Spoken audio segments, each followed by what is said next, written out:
Assalamualaikum warahmatullahi wabarakatuh. Coba sekarang saya akan jelaskan mengenai rumus jumlah dan selisih tapi dalam bentuk tangan.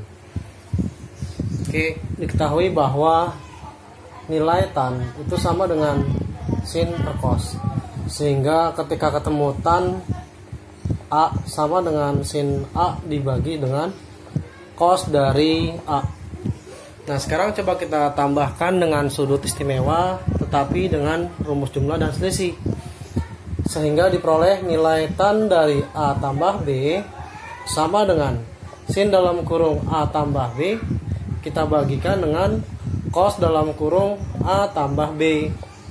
Jadi ketika dia tan adalah sin per cos, ketika tan A maka sin A per cos A, ketika tan A tambah B maka jadi sin A tambah B per cos A tambah B.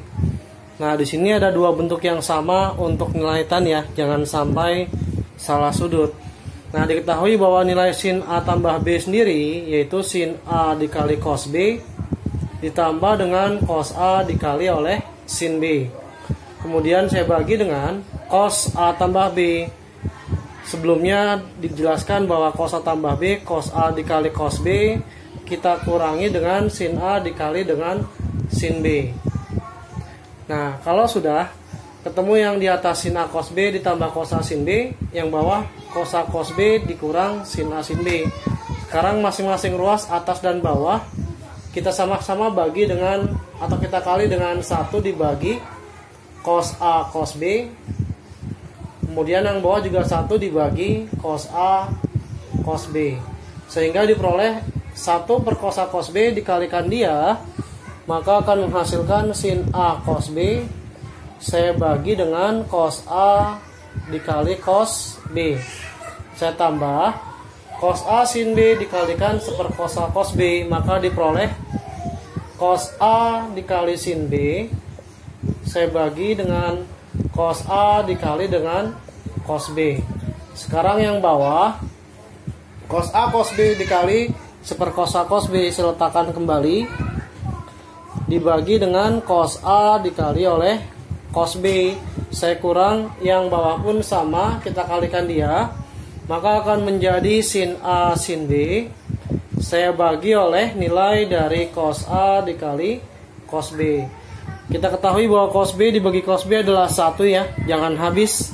Kemudian cos A dibagi cos A adalah 1. Ini semua kita bagi dapat 1, nanti diperoleh sin A dibagi cos A ditambah sin B dibagi cos B, kemudian kebagi dengan ini kita habis semua dapat 1, kita bagi.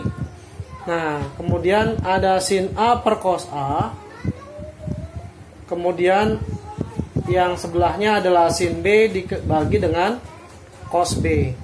Karena di sini tan A sin A per cos A, maka kalau sin A per cos A hasilnya nilai tan A, kemudian ditambah oleh tan B dibagi dengan 1 dikurang sin A bagi cos A yaitu tan A dikali dengan tan B, hasil bagi sin B dengan cos B, maka diperoleh jumlah sudut dari nilai tan sendiri yaitu tan A tambah B.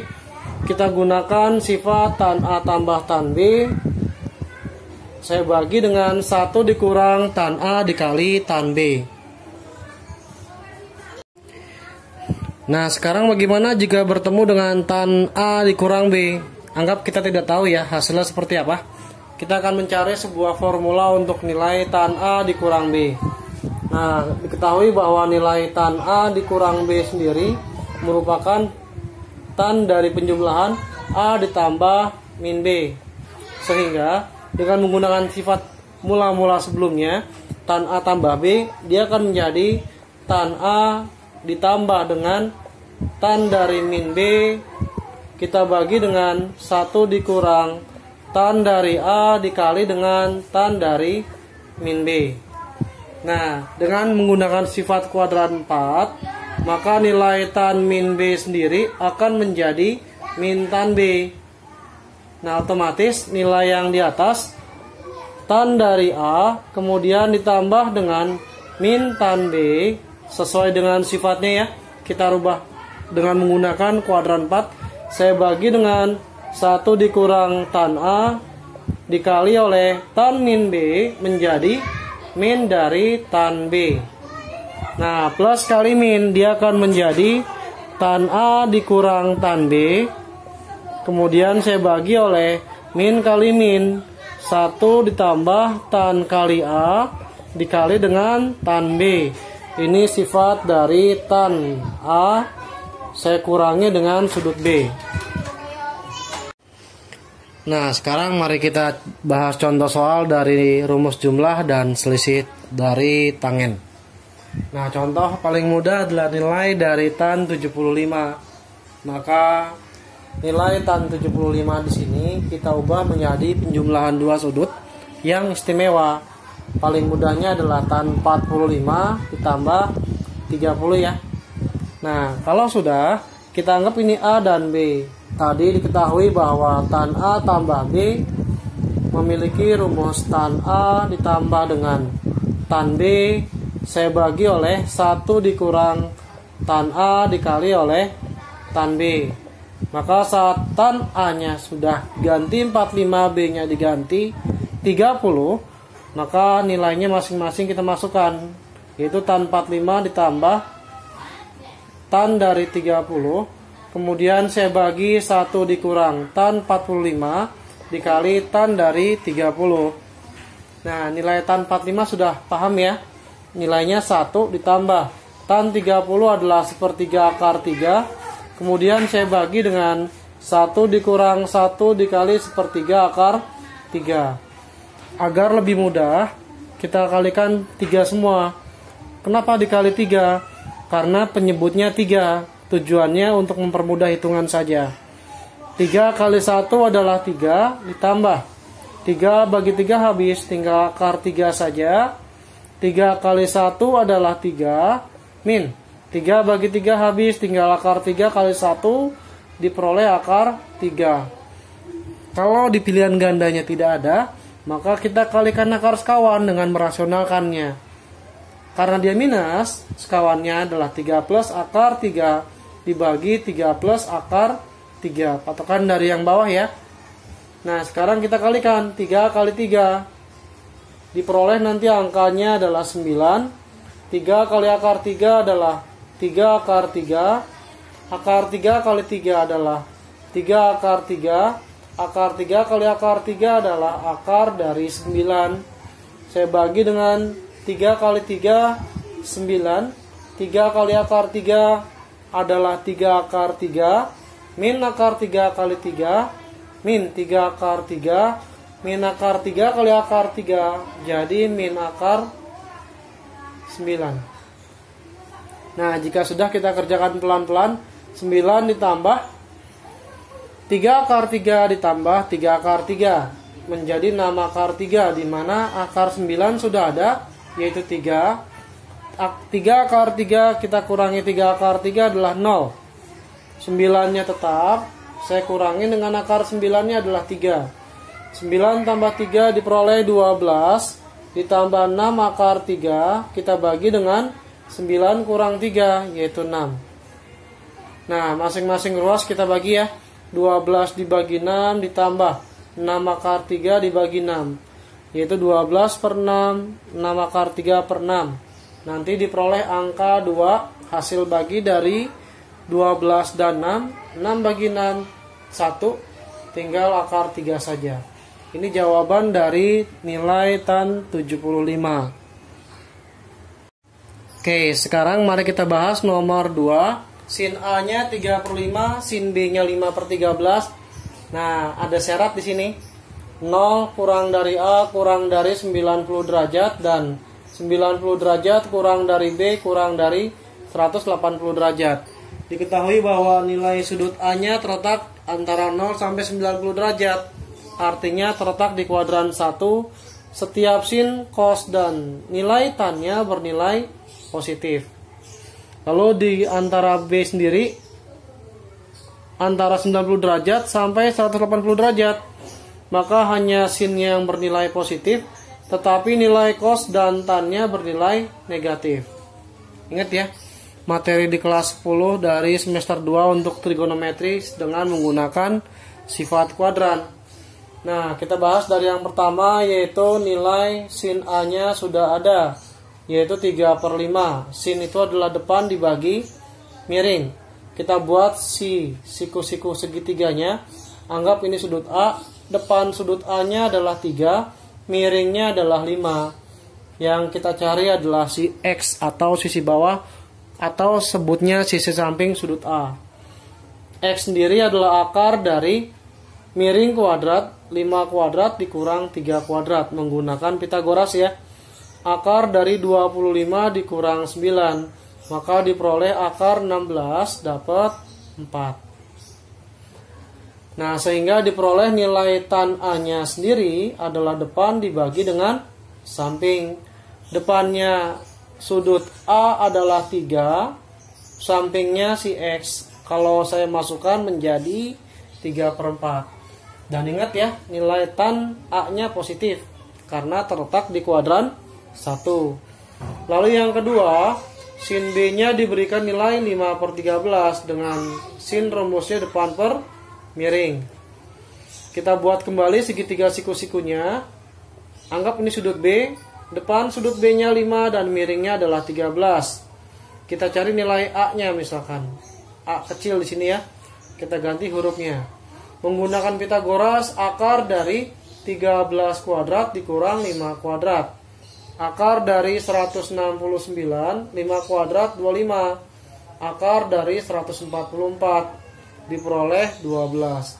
Nilai tan B-nya, karena kuadran 2 nilai tan B-nya negatif, maka kita tuliskan negatif. Sifat tan adalah depan dibagi oleh samping. Depan sudut B-nya 5. Maaf, saya kasih minus dulu. Saya bagi sampingnya adalah A, sehingga diperoleh min 5/12. Nah, sekarang kita nyari nilai tan A dikurang B. Nah, tan A dikurang B sendiri, tan A saya kurangi dengan tan B, saya bagi oleh 1 ditambah tan A dikalikan dengan tan B ya. Sehingga diperoleh angka nilai tan A-nya 3/4 dikurang tan B-nya sudah ada sebesar min 5/12. Kemudian saya bagi dengan 1 ditambah 3/4 dikalikan dengan min 5/12. Kita sederhanakan dulu tandanya agar tidak bingung. Jadi 3/4 min kali min adalah plus 5/12. Saya bagi 1 plus kali min 15. Hasil dari 3 kali 5 per 4 kali 12 adalah 48. Nah, sekarang coba kita lanjutkan lagi. Hasilnya kita kalikan sama-sama semua dengan angka 48. Kok bisa dengan 48? Nah, supaya mempermudah saja ya. 48 dikali 3/4. Saya tuliskan dulu. 3/4 dikali 48 ditambah 5/12 dikali 48. Saya bagi 1 kali 48 adalah 48 dikurang 15/48 dikali 48. Tujuannya buat mempermudah saja. 48 bagi 4 adalah 12. 48 bagi 12 adalah 4. Kemudian 48 tetap di bawah. 48 bagi 48 adalah 1, tinggal 15. 3 kali 12 adalah 36 ditambah 20 per 48 dikurang 15 diperoleh 33. Nah, 36 tambah 20 adalah 56. Saya bagi dengan 33. Ini jawaban dari tan A dikurang B pada soal nomor 2. Oke, kita bahas nomor 3. Jika terdapat segitiga ABC di mana sudut B-nya tumpul, nilai sin A 3/5 dan sin B 7/25, maka nilai dari tan C-nya berapa? Dan ingat ya, jika salah satu sudut segitiga tumpul, maka yang lainnya lancip.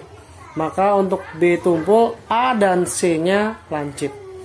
Nah, sekarang kita cek nih. Kalau dia A lancip, maka terletak di kuadran 1, sin cos tannya bernilai positif. Untuk B tumpul terletak di kuadran 2, maka nilai sinnya aja yang positif. Nilai cos dan tannya adalah negatif.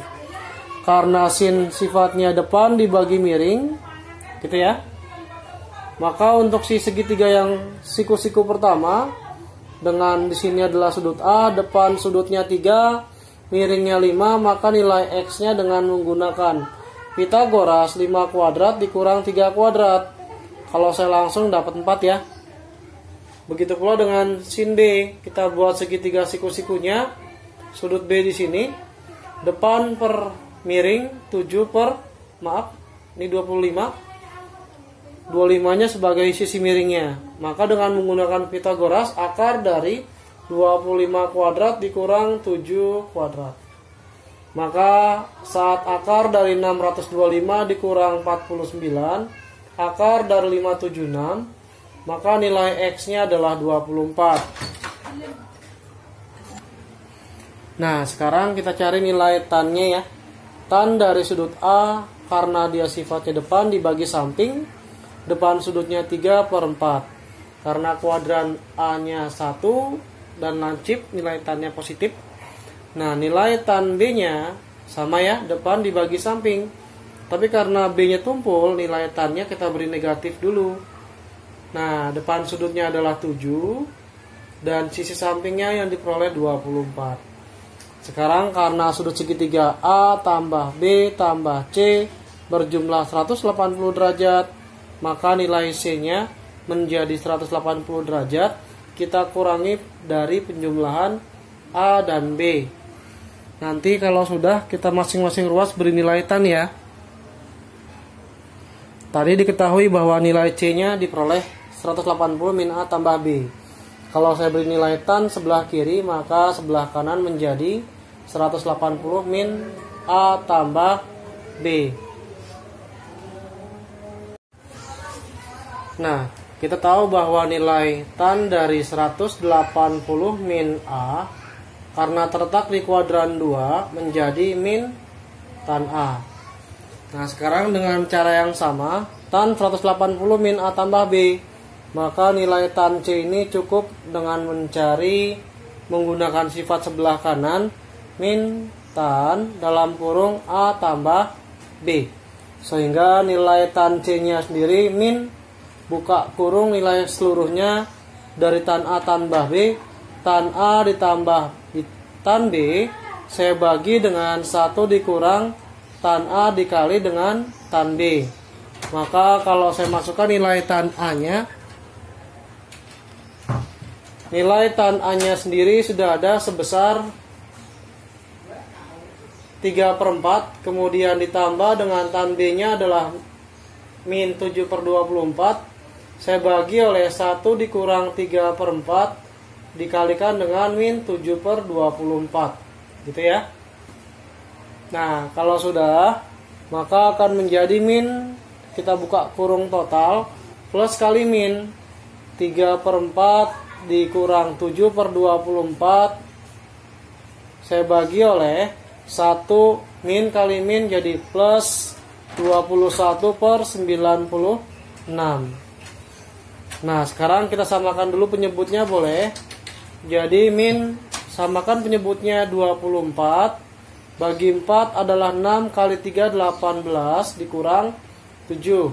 Kemudian yang bawah 1 kali 96 96 ditambah 21/96.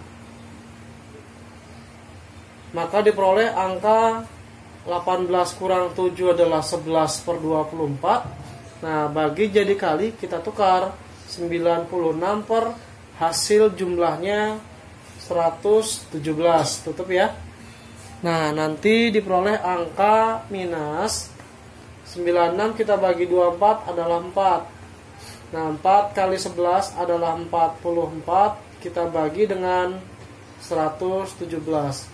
Itulah nilai dari tan C.